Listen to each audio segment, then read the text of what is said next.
बिस्मिल्लाहिर्रहमानिर्रहीम। अस्सलाम वालेकुम 10th क्लास। आज का हमारा लेसन है acid basis and salts, chapter second. Topic है हमारा न्यूट्रलाइजेशन या neutralisation reactions.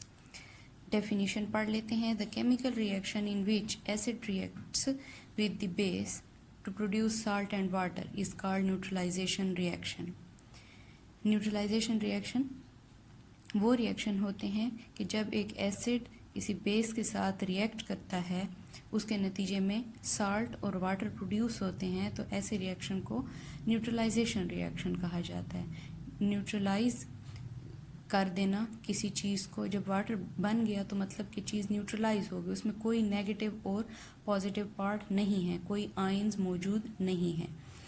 Second definition, when acid reacts with base, salt and water are formed. This process is called neutralization reaction.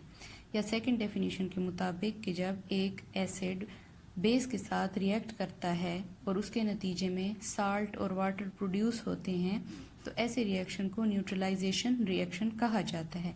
For example HCl and NaOH।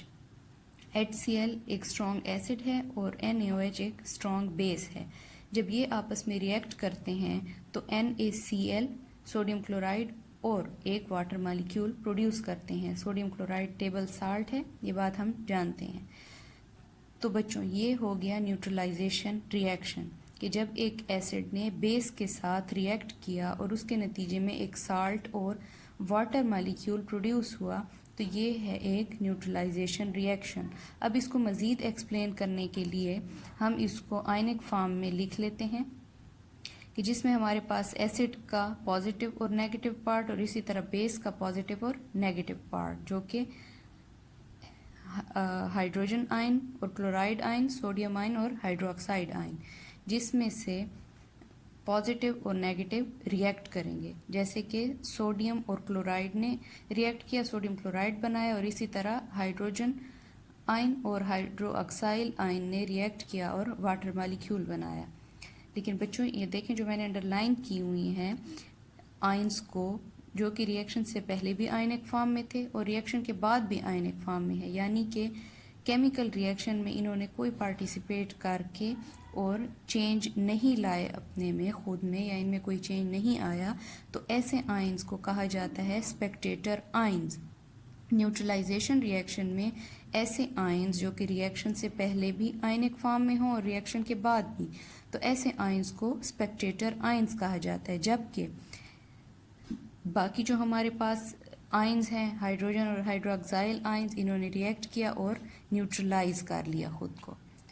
Definition पढ़ लेते हैं spectator ions की। The ions which do not participate in a chemical reaction and are present on both side of equation are spectator ions.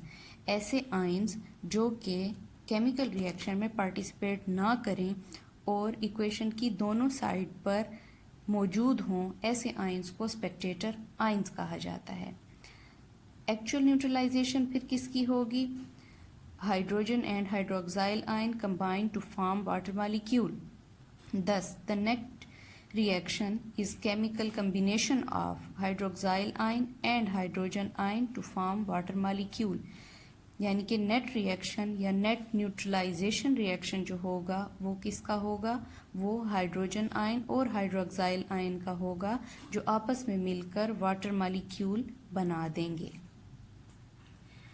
कुछ दूसरी examples देख लेते हैं acid और बेसिस की, जो कि कंबाइन होके साल्ट और वाटर बनाते हैं, जिसमें हमारे पास HNO3 जो कि एक एसिड है, KOH पोटाशियम हाइड्रोक्साइड के साथ कंबाइन होके बना लेता है KNO3 पोटाशियम नाइट्रेट और वाटर मॉलिक्यूल। पोटाशियम नाइट्रेट एक साल्ट है और वाटर मॉलिक्यूल, जैसे कि हम जानते हैं कि हाइड्रोक्साइड और हाइड्रोजन पार्ट आपस में मिलकर न्यूट्रलाइज होकर वाटर मॉलिक्यूल बनाते हैं। अब अगर हम न्यूट्रलाइजेशन का रिवर्स प्रोसेस देखें और हमारे पास सोडियम नाइट्रेट एक साल्ट है और वाटर मॉलिक्यूल, ठीक है, इसको मैंने इस फॉर्म में लिख दिया है ताकि आपको आसानी हो। इसमें सोडियम पार्ट हाइड्रोक्साइड के साथ मिलेगा और NO3 पार्ट हाइड्रोजन के साथ मिलेगा, जो कि बना देंगे HNO3 जो कि एक एसिड है और NaOH सोडियम हाइड्रोक्साइड जो कि बेस है, और नाइट्रिक एसिड एक एसिड है। इसमें हमने साल्ट को वाटर में कंबाइन किया वाटर के साथ, और उससे हमारे पास एक एसिड और एक साल्ट बना। तो ऐसे रिएक्शन को कहा जाता है हाइड्रोलिसिस रिएक्शन। ठीक है, hydra mean water, lysis mean break down, यानी कि वाटर की ब्रेक डाउन। इधर वाटर की ब्रेक डाउन हुई है, हमारे पास हाइड्रोजन और हाइड्रोक्साइल आयन आए हैं, और ये साल्ट के साथ मिलकर एक एसिड के साथ कंबाइन हो गया हाइड्रोजन पार्ट, और एक हाइड्रोक्साइल पार्ट बेस के साथ कंबाइन हो गया, तो ये बन गया एसिड और बेस।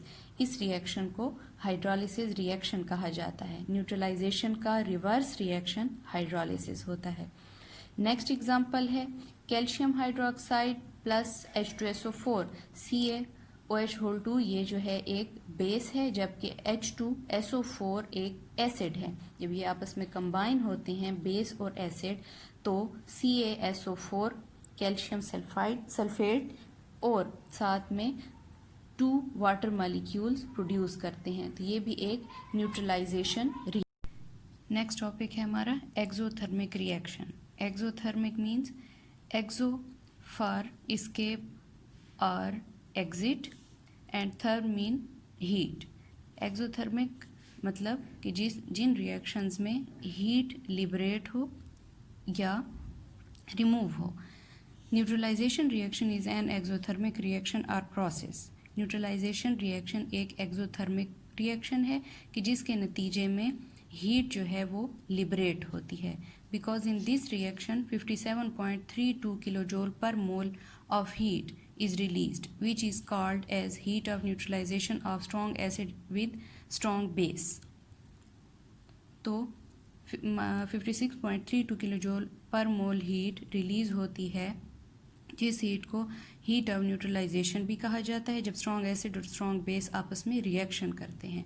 हर न्यूट्रलाइजेशन रिएक्शन के लिए हीट ऑफ न्यूट्रलाइजेशन जो है वो डिफरेंट होती है।